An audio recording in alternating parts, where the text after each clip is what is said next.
Man, oh man, what a great series the Astros had against those Atlanta Braves.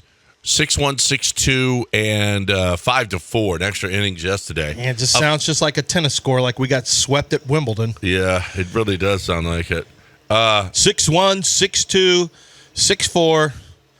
Moving on. Only it was 5-4. They didn't finish the last set. It was over. Scored. They didn't finish it. If they would have scored one more run, we could have had a clean a clean sweep. Yeah. Sets. It's a sweep, but it's not what I call a tennis. It wasn't a tennis sweep. Jose Abreu. If I hear about the back of his baseball card one more time, it's gross. Well, the back of his baseball card tells me that he's going to hit because he can hit. Well, what does that mean?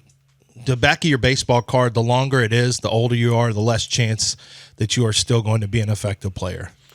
Yeah. I see a longer baseball card. It just means he's got a history of hitting, but that's a while ago. It doesn't matter. Yeah, that's like saying this guy's a former MVP about somebody. So, what is he now? I don't care what somebody did 3 years ago. Right. Don't care, especially when they're old. I mean, God, we act like there's no depreciation, there's no regression of a player as they age. He's regressed. It is what it is, and it's. Ryan Presley is clearly just mentally is not right now from a standpoint of confidence. Just not. And this is how bigger about problem. If Abreu just makes the play, catches the ball? I know Abreu defensively is not. He is, for all the little fussing about Yuli, at least Yuli fielded his position. Yeah. God, he fielded his position, and Abreu is not good. Presley is not good. You did get 5 out of France. That's an Astros quality start. Yeah. Well, no, you got 5 innings, a couple runs. I'm happy with that. That's How not about bad. Score some runs? That's what I expect out of France. And you had a lead. What do you mean? 5 innings and 2 runs? I'll take that every time out of France. Oh, out of your 4th or 5th starter? Yeah, absolutely. No, 100%. 100%. I mean, that was another winnable game that they just can't come up with big hits when they have to.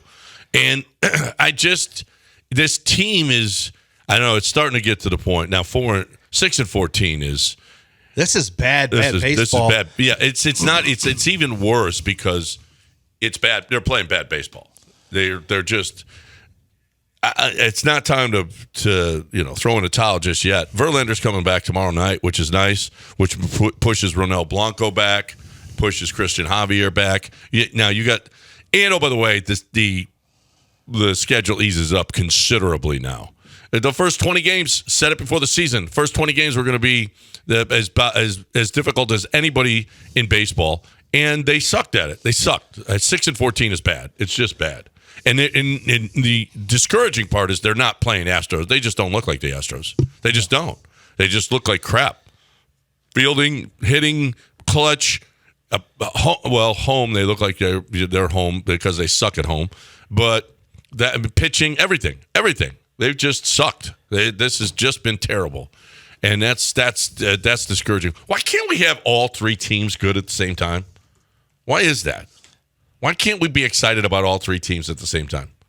It's amazing, but it just is. It never, ever, ever happens where all 3 teams are actually good and excited.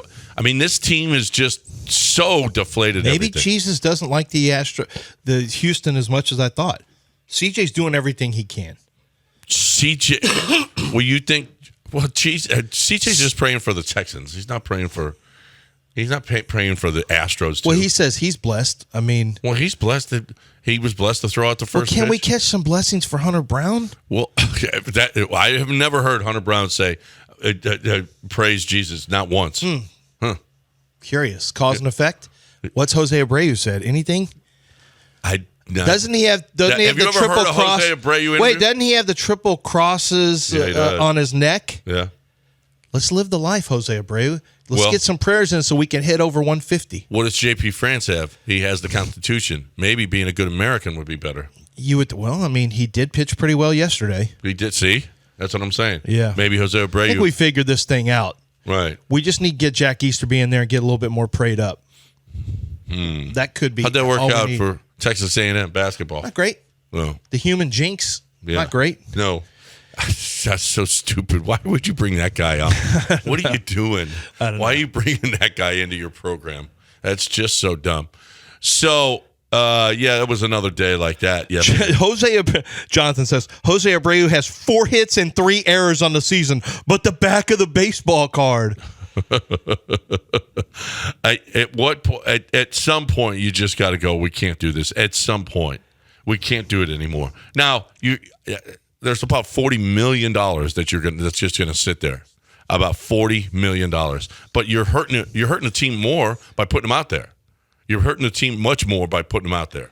So, and Joey Loperfido, probably not the answer. Not yet. Not until, he can cut down on the strikeouts and figure out whatever pitch it is that he can't hit, which major league pitchers will certainly take advantage of. This is as discouraged as we've been about the Houston Astros since 2016. This is the first time they're under 8 games under 500 since 2016. Yeah, it's got a 2000 feel, but 16 was the last time with this, this particular version of the Astros that we've really felt this way. We felt this way in season at different times. I remember when it was kind of slipping away in 2017 before the Verlander trade, it was like, God, this is just falling apart on the Astros right now. Yeah. But this is just different, and it feels like there are players who we'll have some audio of Alex Bregman talking, because it's the question is, what's the locker room going to be like? You keep losing heartbeat guys. Springer was one, but they seem to do fine there. Then Carlos Correa, he still won a championship. Now Machete. There's only so many core pieces of leadership that you lose before. And my whole concern with this year, the reason I wasn't very optimistic, is because you've got a lame duck like this. The thing that makes this team good is that they also are close, and that it's also they play for each other, and there's just a general sense of positivity. Alex Bregman's literally a lame duck player. Yeah. And he knows that this is not, the Astros don't want him they don't want to keep him long term based on what the market is. Kyle Tucker's got to know the same thing. At some point, players know that I'm not going to be here because this isn't how the Astros operate. When's that going to have an effect on mindsets of players? I think it probably does at some point. I think it's definitely going to have a mindset on players. And we've got a video.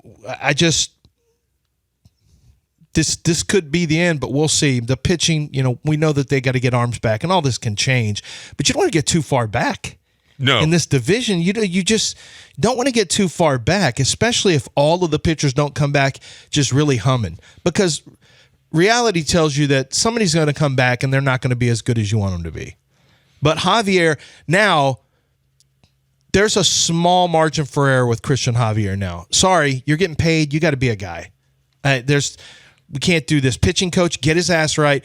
We got to have Javier be the guy. He's got to be one of the guys. He has to be. He's getting paid like it, relatively speaking, because he's early in his contract. He's got to be a guy, because you don't have, right now you don't have Fromber. When you get Fromber back, Fromber needs to pitch well, but Hunter Brown you simply can't depend on. That's as good as Hunter can probably go the other day. So, Ronel Blanco, maybe. If Ronel Blanco has that Christian Javier year, yeah, where you say, man, didn't expect this, but where are the clutch hits? Well, the season relies on Ronel Blanco every 5th day. That's what the season relies on, because you can't get any wins from anybody else. I know you're trying to stay alive right now, as you're just trying to keep your head above water at 6-14. Yeah. I mean, John, you got to go on an 8-game win streak to get to 500. You got to win a couple in a row just to get to 33 percentage. I mean, this is bad. This sucks. This I don't know what the hell happened to our team ever since last September when they couldn't win at home. What the hell happened to our team? It's ridiculous right now. Not coming up with a big hit, errors at the least opportunity. The bullpen, it just sucks. The bullpen just sucks, and that's something that ain't going to change. It was good to see Josh Hader strike out 3 guys and get his ERA down to 10. That was good. That was nice. Yeah. So that, but otherwise, Hader looked good. I'll take it. But you know what? What's going to suck is if you don't start putting yourself in position to get closes. What good is a high paid closer if you're not in position to close. Like, one of the reasons they're there is to shut down games and win games. He really hasn't had any opportunities. No. It's funny. None. Zero.